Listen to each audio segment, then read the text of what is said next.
Scott Dixon, Renger, Zande. How are you guys doing there in, I don't know, are you racing? Are you chilling in a luxury suite? What is going on? We're chilling in a Dixon bus, basically. So, yeah, no, it's all good here. I mean, we're watching actually the LMP3 Prototype Challenge on TV, see how that race goes. And we just had lunch, so all running smooth here in Daytona. It's the typical raw weekend where you're not really in the car much. You just do lots of hanging out. So we're doing the hanging out phase pretty good, I think, at the minute. So you guys have this, I think it's beautiful, 01 Cadillac DPI VR. Do we know exactly what the color happens to be? It's not white. It's not gray. It's something in between. Some folks love it. Some folks hate it. What is it? I think it's a Cadillac color at the moment that they are putting on the street cars. And it's a new color, and they want to showcase it. So it's on our race cars to showcase it. I think it looks awesome. I think especially in real life, like once you see it in person, it looks really cool. So I'm glad they did something a little bit different. It's not your typical white, but the car, I think the car looks awesome. Yeah, it looks nice. Even on the pictures, you always have a car that you never know who's gonna, if you see it in real, it's nice. If it's on the picture, it might not be nice, but especially on the pictures, it looks pretty amazing. Yeah, on track. Guys, let's talk a little bit about setting up a brand new sports car team in almost record time, not having a ton of testing behind it, but at least for the two of you, you have a lot of Cadillac experience. On the flip side, you've got Marcus Ericsson as kind of your reserve driver. You've got Kevin Magnussen, who's learning. Oh, look at that. Look at that. What's it like trying to help spearhead a new program as the two experienced guys among some others who are probably a little bit more of a learning curve than the two of you? I think from the side, it's a program that's been before. The car is tried and tested as such, but I think a lot of it starts from the car build, right? And I think the team didn't have the car for very long. It was very late, sort of turnkey situation. Luckily, I think with the purchase of the car and stuff being in Indianapolis, made it a little bit easier. Plus, they'd sold most of the stuff from the Ford GT program, right?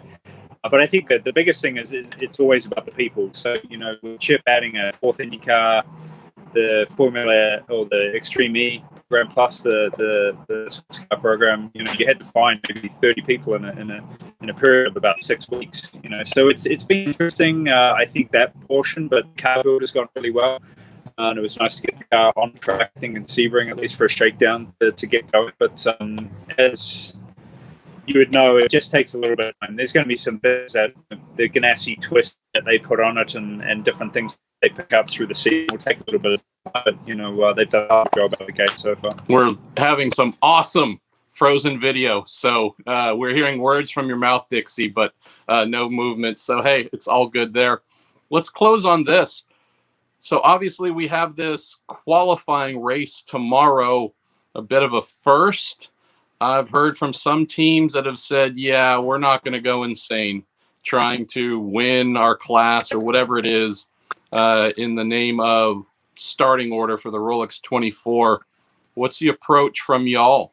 Do you see it as a learning session or a session for high achievement? For Kevin, for example, my teammate, Kevin Magnussen, he never done a pit stop before. So doing it the first time this week, we have something to adjust and, to make comfortable, whatever he needs for the big race if he needs to have something changed, and at the same time for the guys, to get a pit stop in there. Call some strategy calls from the wall. There's always something to look at during such a race, what you can learn from. Even tire pressures, how does it go over a race distance, and there's never a better test than going racing with a race car than learning about it. So I think it's great for us. Other thing that comes to mind quickly, you've got your IndyCar teammate Jimmie Johnson, Dix, who's now a rival this weekend. You see him out on track in his Cadillac. You kind of feed him a wheel, show him who's boss. What do you do to kind of let him know, sorry, pal, you chose the wrong team for this event? Well, yeah, I think timings could have changed a few things with maybe who was in cars at different times, but I haven't seen him on track. I don't know if you with 3 or 4 drivers, and the Raw just, yesterday we had 2 1-hour practices, and it's basically 2 or 3 runs each time, and occasionally you'll get a couple of people in the car, so you don't get many people in there. But yeah, it's a shame that Jimmie's not part of the Ganassi program for next weekend. But, he's going to be very competitive. They've got a very strong lineup, as all the DPIs do. There's only 7 or 8 of us, but the depth of the teams and driver combos is going to be very strong. So I don't know. Hopefully we're just out in the clear and we can win the race by a few laps. That'd be nice. Yeah, I'll sign up for that. Well, hopefully the rest of the event goes well for you. Thing I can't wait to see most of all, Dixie, Renger, when you get the bill for getting to be in the Dixon bus and the rest of the drivers, dude, you're going to be going to Chip asking for a raise. That dude's going to bleed you dry. You don't even know. Come on, man. Come on. All right. Thanks again, guys. Speak to you soon. Thanks, Marshall. All right. Thank you.